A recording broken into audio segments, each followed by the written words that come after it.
Assalamualaikum warahmatullahi wabarakatuh. Alhamdulillahirabbil alamin. Wassalatu wassalamu ala asyrofil anbiya'i wal mursalin. Asyhadu an la ilaha illallah wa asyhadu anna Muhammadan abduhu wa rasuluhu la nabiyya ba'dah. Allahumma shalli ala Muhammad wa ala ali Muhammad amma ba'd. Sahabat-sahabat yang dirahmati Allah Subhanahu wa taala, mudah-mudahan kita semua selalu dalam keadaan sehat walafiat. Tentunya mudah-mudahan Allah memberikan usia yang panjang untuk kita dan juga dimudahkan dalam segala urusannya, rezekinya juga dilancarkan, dan tentunya segala aktivitas kita menjadi ibadah dan juga penuh dengan nilai-nilai keberkahan. Amin ya rabbal alamin. Sahabat-sahabat, juga rekan-rekan mahasiswa yang saya banggakan, pada kesempatan kali ini kita akan melanjutkan pembahasan yang sebelumnya, yakni masih berkaitan dengan dasar-dasar akidah. Di pertemuan sebelumnya kita sudah menyampaikan dan sudah membahas tentang apa yang dimaksud dengan akidah dan kenapa kita harus memperkuat akidah kita. Ketika berbicara dengan akidah, keyakinan, maka muncul istilah tauhid.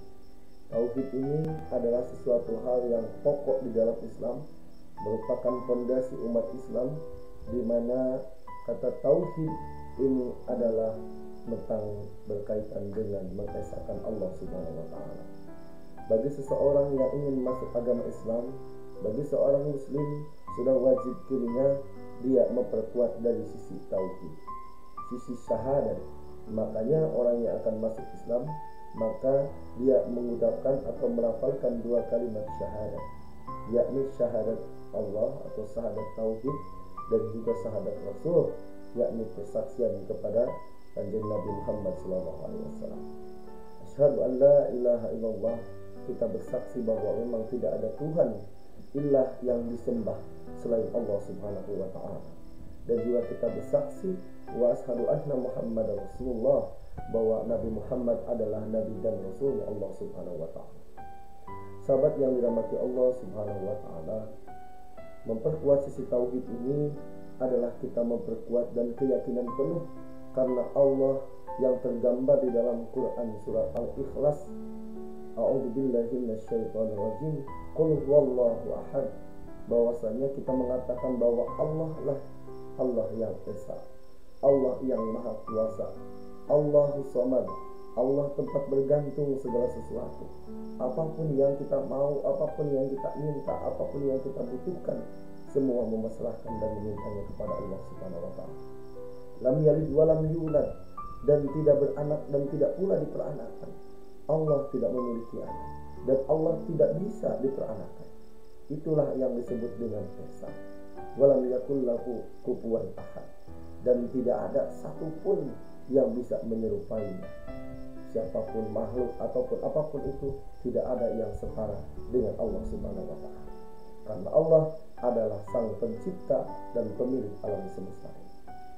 Sahabat yang dirahmati Allah Subhanahu wa taala, perlu kita ketahui bahwa setelah kita meyakini ketauhidan kita kepada Allah, memperkuat juga kenapa kita harus bertauhid, maka yang selanjutnya adalah ada dua pokok yang harus kita perkuat atau yang kita wajib pegang untuk memperkuat keyakinan kita kepada Allah, untuk memperkuat akidah kita, yakni adalah istilah rukun iman dan rukun Islam yang harus kita pegang kuat saat ini. Rukun Islam terdiri dari 5 poin, yakni syahadat, sholat, zakat, puasa, dan ibadah haji. Ini menjadi sesuatu yang menjadi rukun. Artinya ketika rukun, maka itu wajib kita laksanakan. Jika kita tidak laksanakan, maka menjadi yang berdosa. Ketika kita sudah mengikrarkan diri menjadi seorang muslim, melafalkan 2 kalimat syahadat, maka turunan yang kedua sampai yang kelima itu menjadi sesuatu kewajiban untuk kita. Salat, setelah dia melafalkan syahadat, maka dia berkewajiban untuk melaksanakan salat, belajar mempelajari salat sampai dia bisa salat, dan salat itu menjadi wasilah atau menjadi ritual ibadah untuk berkomunikasi dengan Allah Subhanahu wa taala, dengan cara melafalkan doa melalui sholat. Sholat yang kita ketahui, sholat itu ada 5 waktu yang fardu, yang wajib, di samping yang sunnah. Maka yang wajib inilah menjadi pokok untuk ibadah kita yang 1 hari 5 kali.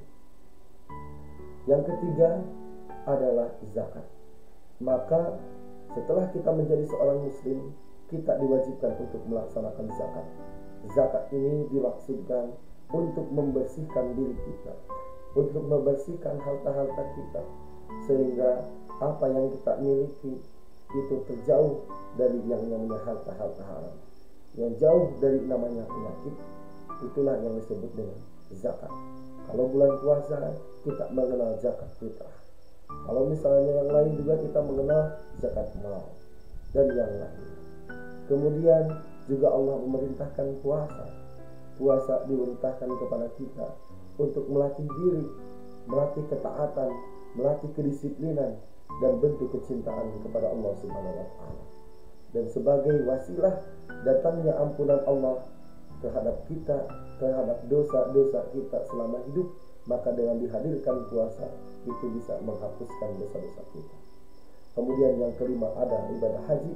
Ibadah haji ini ada kesesuaian atau ada keringanan, ada aturan khusus di mana ibadah haji ini adalah diwajibkan, namun bagi orang-orang yang mampu, baik secara material maupun secara mental atau spiritual. Tentunya kita, apalagi kalau di lingkungan Indonesia yang mungkin yang cukup jauh ke Mekah atau ke Arab Saudi, dan hal ini pun mungkin masih mengantri untuk melaksanakan ibadah haji. Mudah-mudahan kita termasuk orang-orang yang akan mendapatkan panggilan haji. Amin ya rabbal alamin. Sahabat-sahabat yang dirahmati Allah Subhanahu wa taala. Lalu poin yang kedua adalah terkait rukun iman. Rukun iman ini terdiri dari 6 poin, yakni iman kepada Allah, iman kepada malaikat, beriman kepada kitab-kitab Allah, beriman kepada rasul-rasul Allah, beriman kepada hari kiamat, dan beriman kepada qada dan qadar Allah Subhanahu wa taala. Tentu kata yang 6 ini tidaklah semudah yang kita ucapkan, karena yang ke-6 ini harus kita lakukan. Pengertian disebut dengan iman, al-imanu an tu'minu billahi wa malaikatihi wa kitabihi wa rusulihi wal yaumil akhiri wa khairihi wa syarrihi. Bahwasanya kita dituntut beriman.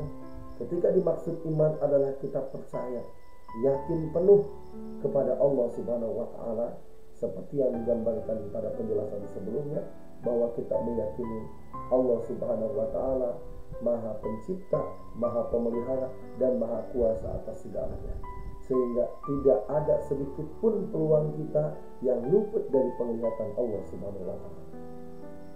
Kemudian tidak ada sedikit pun yang tidak akan dikabulkan doanya oleh Allah Subhanahu wa taala. Tatkala kita meminta, maka Allah pasti akan mengabulkan. Seperti dalam Al-Quran disebutkan, Ud'uni astajib lakum. Allah memerintahkan kita untuk berdoa, maka Allah pasti akan menjawab doa hamba-hamba. Yang kedua adalah iman kepada malaikat. Ternyata bentuk iman kepada Allah Subhanahu wa taala, selain kita melaksanakan sholat, zakat, puasa, haji, kita juga diperintahkan oleh Allah untuk meyakini bahwasanya ada makhluk lain selain manusia yang telah Allah ciptakan lebih dulu, yaitu malaikat. Malaikat yang dikenal kita dalam hadis Rasulullah SAW yang diriwayatkan oleh Muslim, bahwasanya malaikat itu diciptakan dari cahaya. Malaikat diciptakan dari cahaya ketakwaan, sehingga dalam dirinya tidak ada dan tidak mungkin dia bermaksiat kepada Allah. Maka malaikat adalah makhluk yang paling taat kepada Allah Subhanahu wa taala. Oleh karena itu, kita wajib percaya, meyakini bahwa Allah memberikan malaikat sebagai makhluk kepada kita untuk mendampingi kita, mencatat amal semua kebaikan kita, bahkan memberikan rezeki-rezeki kita dan menyampaikan risalah-risalah Allah kepada kita melalui para rasul, melalui para nabi, dan wasilahnya adalah para malaikat. Malaikat yang kita kenal di dalam Islam ada 10 tugasnya. Bukan 10 malaikatnya, melainkan 10 tugasnya.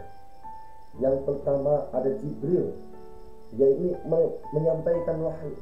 Di malaikat yang bertugas menyampaikan wahyu, maka dia disebut Jibril. Kemudian malaikat Mikail yang diberikan tugas oleh Allah untuk mengatur rezeki kita. Kemudian juga malaikat Israfil yang diberikan tugas kepada Allah khusus untuk nanti meniup sangkakala kiamat. Pada hari kiamat terjadi, maka malaikat Israfil akan bekerja untuk meniupkan sangkakalanya. Nanti berbagai riwayat mengatakan bahwa sangkakala nanti pada hari kiamat maka akan ditiup sebanyak 2 kali. Yang pertama, tiupan pertama akan menghancurkan seluruh alam bumi ini. Kemudian tiupan kedua akan membangkitkan semua manusia yang mati pada saat itu akan dibangkitkan kembali. Kemudian ada malaikat Israel, yakni yang kita kenal sebagai malaikat pencabut nyawa.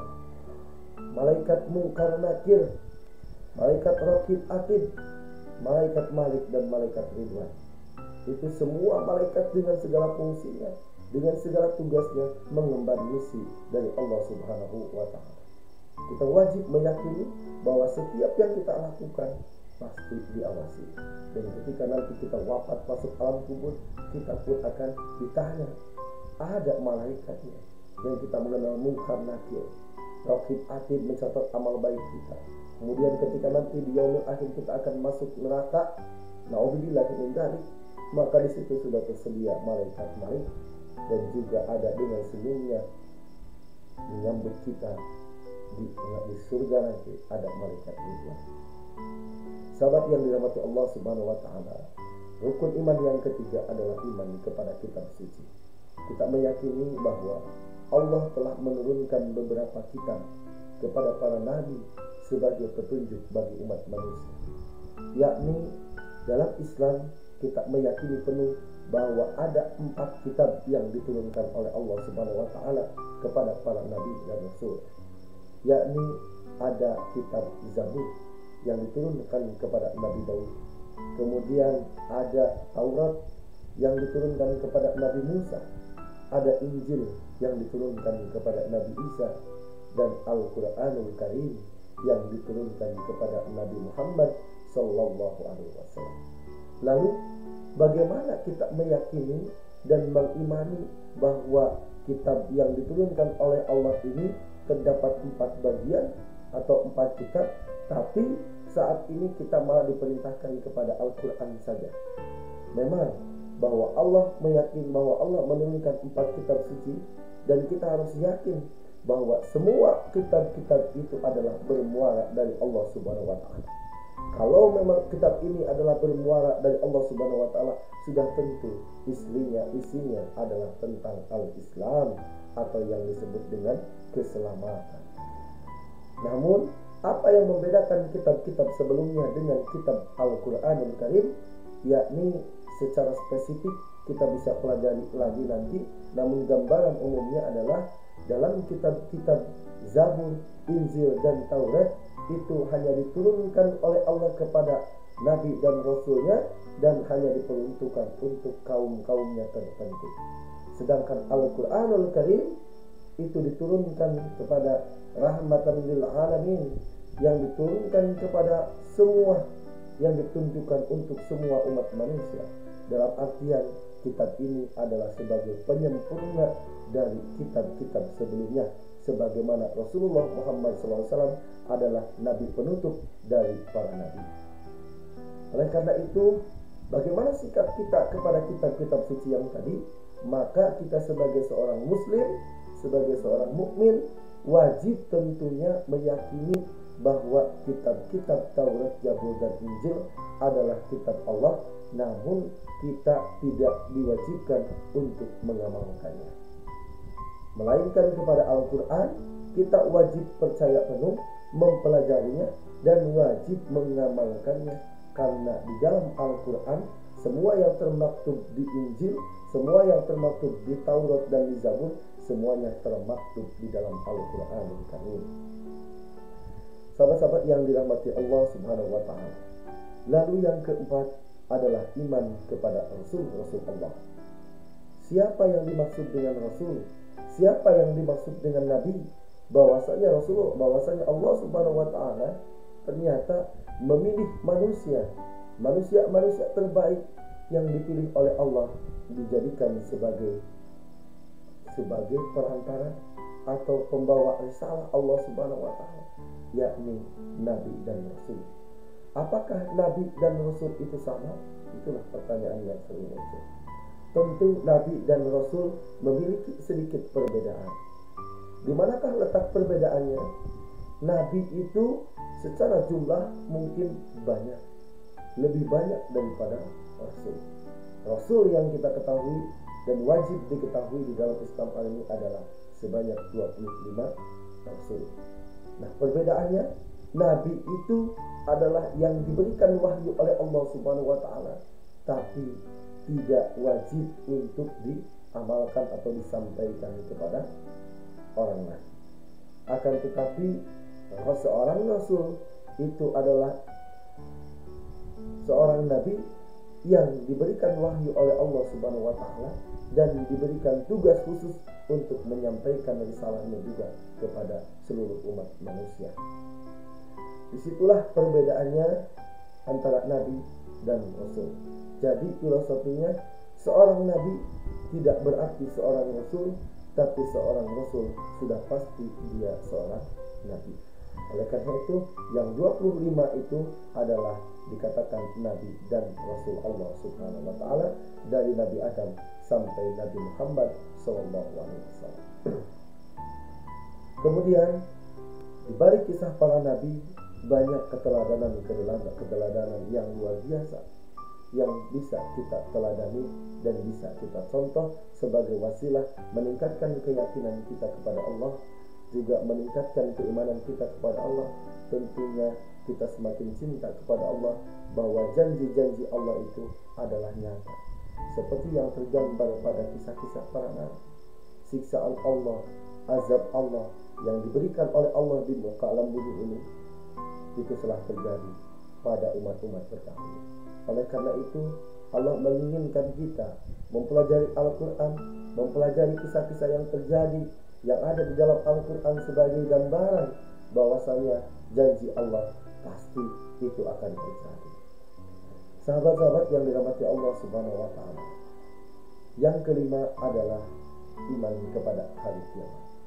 Hari kiamat ini adalah hari yang tidak diinformasikan kepada nabi sebelumnya, bahwasanya hari kiamat akan datang, karena nabi-nabi sebelumnya diberikan wahyu oleh Allah kepada para nabinya, kemudian diberikan supaya dakwah kepada para kaumnya. Namun para kaumnya, ketika para nabi berdoa untuk diazab dan dimusnahkan, maka seketika itu pun Allah mengabulkan doa para nabi dan dihancurkan kaumnya, seperti kaumnya Nabi Lut, kemudian juga kaumnya Nabi Nuh, kemudian kaumnya Nabi Yunus, dan semua kaum-kaum para nabi yang lain yang telah tergambar di dalam Al-Quran. Mereka telah diazab oleh Allah Subhanahu wa Ta'ala, sehingga ketika menimpa zaman Nabi Muhammad SAW, orang kafir Quraisy tidak percaya akan adanya hari kiamat, dikarenakan kalau memang Tuhan atau Allah itu akan janji bisa mengazab seseorang, maka seketika itu pun akan bisa melakukan azab. Tapi ada yang berbeda di zaman Nabi Muhammad SAW, bahwasannya Allah akan menangguhkan siksaan bagi umat Nabi Muhammad. Dia akan menangguhkan dan akan mempertanggungjawabkannya nanti di yaumil akhir, pada hari kiamat, ketika alam bumi seluruh isinya hancur dan selesailah semua fase kehidupan di muka bumi ini. Di sini maka orang-orang tidak percaya, namun kita melalui misi dari Nabi Muhammad SAW dituntut bahwa janji Allah adalah pasti. Itu akan terjadi. Hari kiamat akan terjadi. Semua manusia akan dihidupkan kembali. Semua manusia akan dihitung amal-amalnya. Maka ada amalan yang dibalas secara langsung di dunia, bahkan ada amalan yang nanti akan dibalas di akhirat. Semuanya akan diakumulasikan, kebaikan ataupun keburukan. Maka sebagai wasilah untuk mengantisipasi itu semua, Allah memberikan kebaikan-kebaikan di dunia.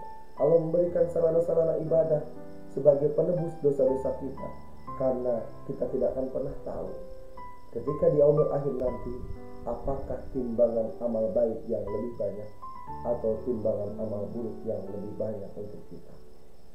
Yang kelima ini dituntut kita adalah mengimani kepada hari akhir. Oleh karena itu, sahabat-sahabat yang dirahmati Allah Subhanahu wa taala, kita jangan menganggap bahwa kehidupan kita saat ini akan hidup selamanya. Tentu janji Allah itu pasti akan terjadi. Hari kiamat pasti akan terjadi. Al-Quran menyebutkan di sana bahwa hari kiamat pasti terjadi dan semua manusia akan mempertanggungjawabkan apa yang telah dikerjakannya di alam dunia ini. Apakah kita akan lebih banyak amal baiknya atau malah sebaliknya?